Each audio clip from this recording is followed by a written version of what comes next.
Yes. Mainit eh. Okay lang, gagi. Sanay tayo dyan. Tangin na. Sobrang init, papi. Basta Honda, wala talaga aircon yan, boy. Ayan na. Meron, pero ano? Nag-high pressure. And wala na tayo. Isang brief mo dito.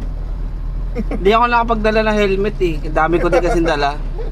Well, next time. Basta sa ano?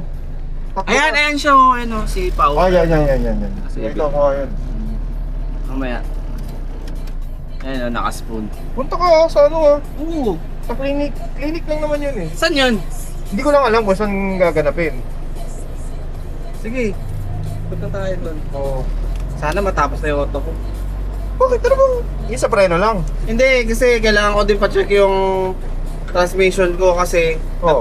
nagpa-pop yung third gear. Ah, okay. Yung parang synchronizer niya. Oo. Di ko Pero alam kung synchronizer yun eh. di ko alam kung synchro yun o natuyuan lang ng langis. Pwede. Marami naman factory. Pwede Oo. rin ano eh, spider gear. Kasi ang tagal din yung hindi ginamit yung automate. Parang ayun siguro Ano ba? Ayaw mo mga lumabas ng bahay. pagtataon siguro, boy. Ayaw mo lumabas ng bahay. Hindi kasi na, 'di ba nire-restore nga yung auto. Ay, ito pala si Kevin eh, yung. May mga kilala ka pa? Ayan oh, mga legit Manila yan eh. Ah, talaga? Oo, si Kevin yung nakadurag. Hindi ko kilala eh. Wala namang kilala eh. Baka ito dala niya, yung Civic na white. Ayan oh. Ah, Batiin mo na. sige mamaya na, pumura tayo. Ayan na sila. Yan. Ano ginagawa nila? Tapos papi, yung kasi may 360 dyan saka 180. Yung 360 banda dito eh. Hindi ko lang alam kung saan mo makukunan yun. Sige, pwede naman. Hingi lang ako dito ng ano, vest.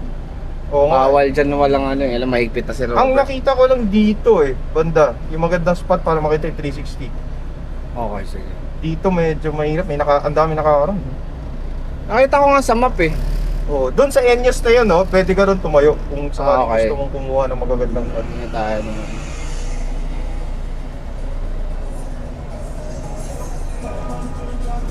Sobra init. Ay naman, hindi naman. Nung una namin karera ulit, grabe. Ano? Halos tumirik kami sa init. Hindi, talagang ang mahirap kumarera talaga sa Pilipinas kasi init talaga We're kalabot. going to see a lot of confidence being built as the drivers are tackling the course a tad more aggressively than this morning. Teka lang, baba na ako dito. Hello, Bobby. Bye. Bye-bye. And finding out the optimal lines for their cars. It's great to see all the lap times going down as well. Everyone pushing it to the limit here in this fourth round of the 2025 Eneos Super Sprint Series. 520 is on the line. Green light means go, and off they go.